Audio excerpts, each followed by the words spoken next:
in order to understand public commentary, the world of opinions, in order to understand what it is, you always have to remember that you'll never be greater. You'll never be bigger than the living, breathing thing, the culture, the lifestyle that you have chosen to comment about.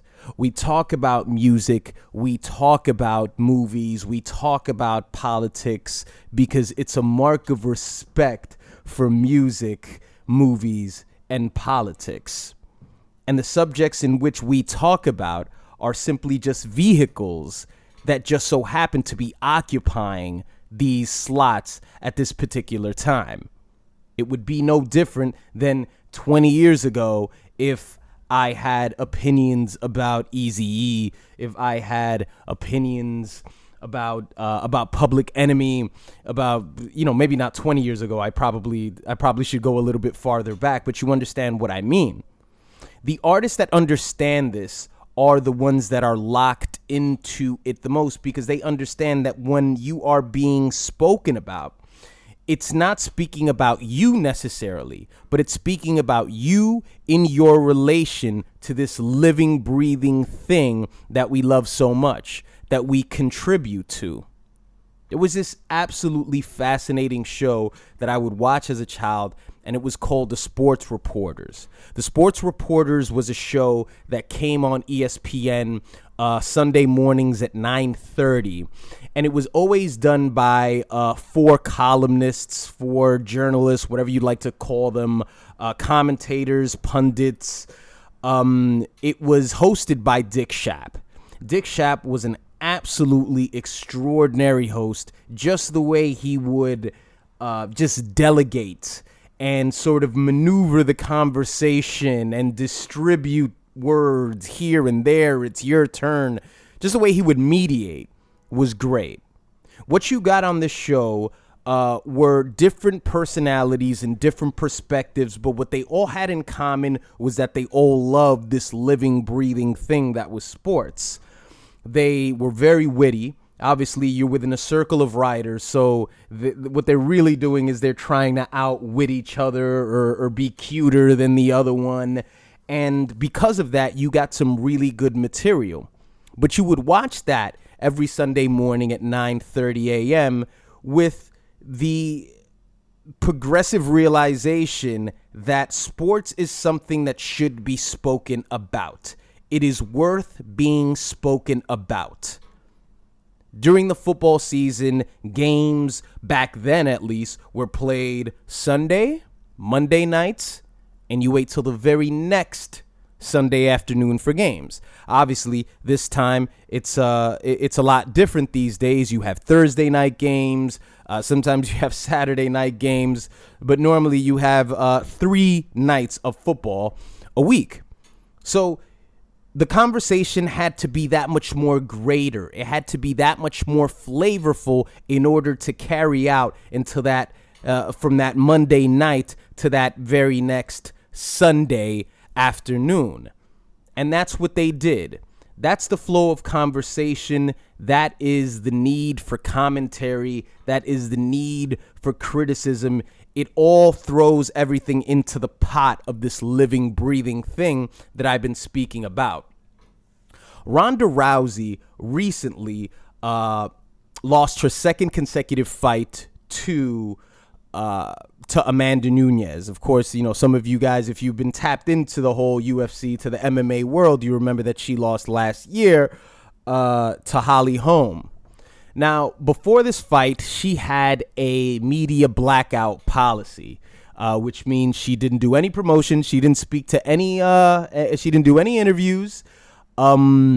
Maybe she did 1 or 2 interviews, but those were like puffed up, predetermined questions maybe. But she didn't do any hard-nosed, real MMA journalist interviews, which is very sad.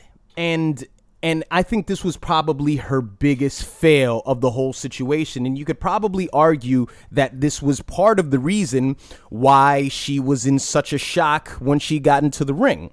One could make the argument and say that she got in the ring and shit got real. The cameras were on, the lights were flashing, and all of a sudden, a situation which always seemed very familiar to her was an unfamiliar situation. And then coupled with the fact that, you take a punch upside the head, and then you're probably mentally drawn back to the moment that you were kicked upside the head just a year before, and then you lose. You take something away from the fans, because the message that you send to the fans is, you can be with me when I win, but you may not be with me when I lose. I mean, that's giving us half of the story. That's giving us half of your life story. We want to know your temperament in wins. We want to know your temperament in losses. And to exclude us out of that is to deprive us of something. And this is the bridge that's created by the commentators. This is the bridge between the fans and the fighters, between the fans and the rappers, between the fans and the actors, is the commentators, the people who continue that conversation because of the living, breathing thing. So you send a message to people and you say, well, I'm not really interested in talking to you when I lose, but you may speak to me if I win. Because after she lost, she decided to walk out of the octagon. She didn't do any post-fight interviews. She hasn't spoken till this day. I'm assuming eventually she will speak, but she'll probably speak when the media hype dies down and she can get her point across clearly. And she's well within her right to do that.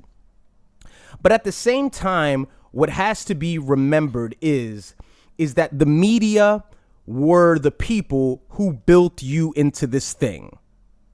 The media were the ones who put your names on blogs, put your name in the paper, constantly were talking about you on radio shows and podcasts. And you should never forget that, because they helped you. Now it's simply just a part of your job to help them and speak to them and share that story so you can communicate it to your audience. Also, it's also about being graceful in victory as well as graceful in defeat. What I'm saying is that criticism and commentary is sometimes looked at as a negative. It's sometimes a sentiment that people say, that people share for, say, Charlemagne the God, for example. They'll say that he's negative and, and all sorts of nonsense like that, when in reality, he really isn't. I think there's a basis to what he does, and his basis is he's being honest. And if he hears a piece of news, he has to be honest with his audience, because that is the relationship that he has with his audience. Fighters have relationships with their fans as well. So they have responsibilities that they have to uphold even in the face of losing, as well as, the welcoming, inviting energy that you offer when you win. I think about the sports reporters very often, because what it does is it reminds me of how conversation can which can be about anything. I mean, you can have four people joining together and they can talk about basket weaving. They can talk about making soap. Actually, that was kind of fucking stupid. Why would people talk about making soap? They can talk about anything, and just as long as the conversation is interesting enough, if it's presented in enough of a flavorful way, it can always be intriguing and it can always be inviting. It just so happens that what I was enjoying those Sunday mornings were was sports talk. But it's all about the conversation, and it's all about bridging the gap. And to commentate and to be a pundit is to understand that we are no bigger than what we are commenting on. That's why there is no arrogance to anyone. There's no arrogance. I don't care who this person is. Don't ever take somebody who is speaking about something or sharing their opinion of something and look at them like, who does he think he is? He's just publicizing his opinion, right? That's all that's happening. Not for 1 second does an artist think, who does he think he is? Because there's an understanding there. There's a like-minded understanding of, we get what this is all about. So always remember, in order to understand commentary, to understand the public opinion, it's always done with the understanding that you are no greater than what you are commenting about. I'll see you guys next time.